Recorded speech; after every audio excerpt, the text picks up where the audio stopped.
們要趕快來關心到俄烏戰事，很久時間沒有談了，但是其實有非常多新的進度，趕快帶觀眾朋友來特別看到的是，俄烏其實現在在停火方面同樣也是破局了。俄軍現在加大他的攻勢，戰場甚至是全面升級的。烏克蘭則是崩潰，外包防空，平民現在也要捲入這一場戰爭當中了嗎？為什麼會這麼說？今天我們會持續的一起來做關心。好，本來是說好了這個復活節停火32小時期間，但是呢，雙方卻在這個時候互控你違規啊，持續的攻擊，而且呢，違規次數達到了數千次。先來看俄羅斯怎麼說的，他說軍事行動接下來不會停止，要到烏克蘭你完全接受我們的條件。烏克蘭總統則是說呢，如果烏克蘭不能融入在歐洲的安全體系裡面，那麼歐洲你也會危險了。接下來你的部分地區也會淪為俄羅斯的一部分，這是澤倫斯基針對於歐洲國家祭出的最新威脅警告。俄烏戰爭怎麼現在看起來有點像美伊戰爭，一邊打在一邊談。現在只有俄軍取得絕對性的優勢，甚至在整個烏東真的被吃下來之後，烏克蘭才可能真的接受停火嗎？那有沒有可能真的走到這一步？那普丁會出手嗎？大使怎麼看？其實我覺得普丁現在在等國際局勢的變化，等美國跟歐洲鬧得更僵。等這個國際經濟陷入大危機，然後這個歐洲也沒錢了，美國也沒錢了，然後呢，歐洲跟美國又鬧翻了，然後呢，澤倫斯基就越來越孤立，因為歐洲基本上他可以出一點錢，可是，在戰場上他沒有這種所謂的空中太空的優勢，他很難打的。歐洲並沒有這個優勢，歐洲的軍事力量給你一些戰鬥機構，可是你這個戰情指管啊，這一些系統要美國的空天部隊能夠，他要他的這個衛星系統，他要他的什麼？他這個這種衛星的通信系統啊，這才能把這場戰打下去啊。對，歐洲有這種，歐洲也靠美國啊。北約為什麼這麼依賴美國？美國在太空上投資多少？北斗衛星的這個那個定位系統，那是作戰的根本。現在作戰，歐洲的伽利略系統。他們自己都不太用啊！我知道我在那個歐洲搞了幾十年，這個定位系統還沒有那麼強啊。現在能夠在軍事上能夠發揮龐大功能呢，要不然你就靠中國大陸北斗，歐洲能靠中國大陸，那只有靠 GPS 啊。所以今天的戰爭都是精準的，都是遠距的，都是這個精準遠距打擊的，對不對？人都看不到，飛彈就打到你的哪個工廠，一個個鎖定。那更不要講了，烏克蘭這個軍隊一開始靠什麼？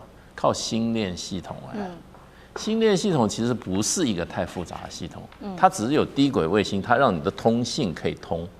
因為你基站都被打掉了以後，地球是這種弧形的，你通信不通啊，你只有靠衛星系統啊，那就要靠什麼？就希望你馬斯克給他一些這種星鏈系統的接收系統啊，對不對？他才能夠在戰場上生存，這都是美國的所以。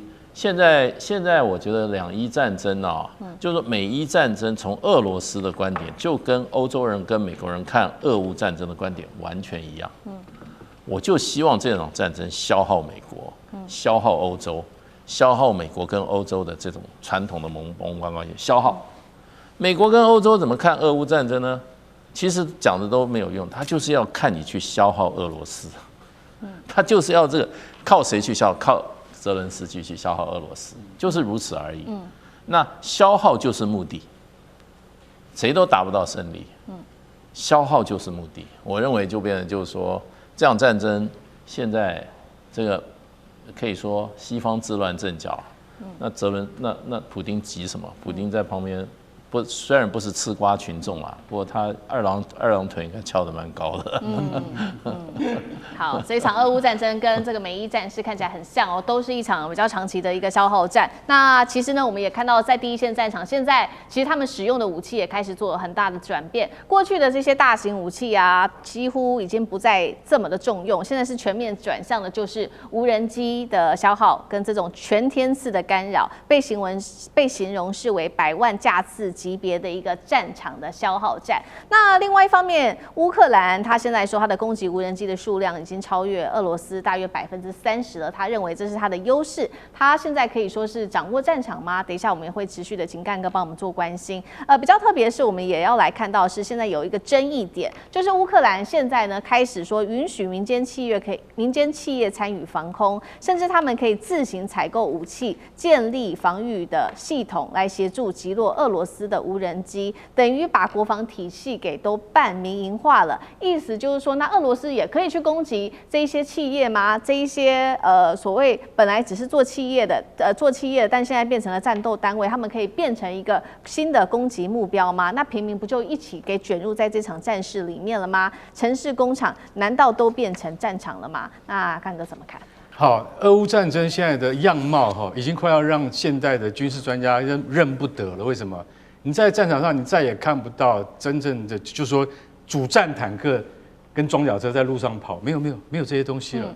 啊，對付敵人的陣地或者是目標的話，出動的一定是無人機。無人機從大大小小到現在已經升級到，你知道嗎？你用光纖操控了。光纖為什麼要用到光纖呢？那不是很高的技術嗎？对，現在用的最淋漓盡致的是烏克蘭，你知道為什麼？因為光纖可以抵禦電子反制，它在高強度的電子環境之下，它不會受到干擾。也就是說，以前我都互相，因為兩方的電子，就是說這個電子作戰以及無人機的這個能量差不多，俄羅斯跟烏克蘭差不多。從4年多前爆發戰爭到現在，他們總共已經出動100多萬架次的無人機了。啊，那接下來還會更加利用無人機，你放心好了。為什麼？因為我們沒有辦法再打那個一顆300萬美金的愛國者飛彈，那個真是打不起啊！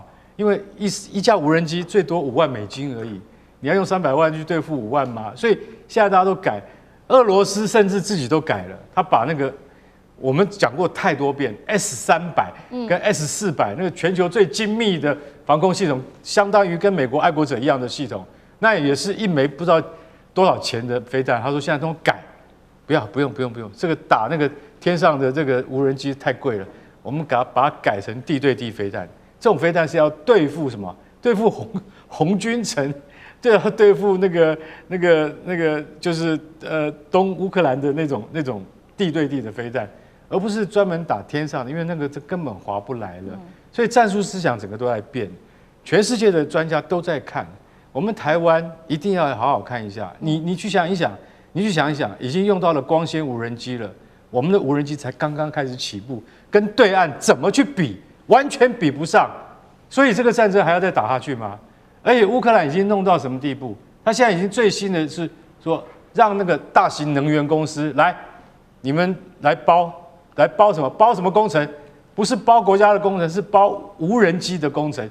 因為你們可以自己防禦自己的公司，大型的保全公司、能源公司，你們可以在自己的公司附近建立陣地。還有這樣子的，在你自己家附近可以建立陣地，然後現在還允許在你們工廠的屋頂上面架上50重型機槍，接下來以後就可以裝防空飛彈。澤倫斯基做生意已經做到這個地步了，你知道我的意思嗎？就是說，現在都已經讓民間企業來承包國防工業了。不過，你裝上了50機槍，還有你裝上了無人機以後，拜托你要告訴我們國防軍啊，你要告訴我們就是我們國防部，你不要到時候把我們自己的無人機給打下來，或把我們自己的飛機給打下來。也就是說，他們現在因為國家承擔不起，就把這個民間的力量拿來用，就是大家一起讓看看能不能再分擔一些壓力出去。所以大家要曉得，以後戰爭的樣貌完全不一樣了。但是我覺得，就算澤倫斯基做了這麼多努力，可是這個消耗再下去的話，不管北約或是美國都受不了。澤倫斯基恐怕自己一定會先垮台。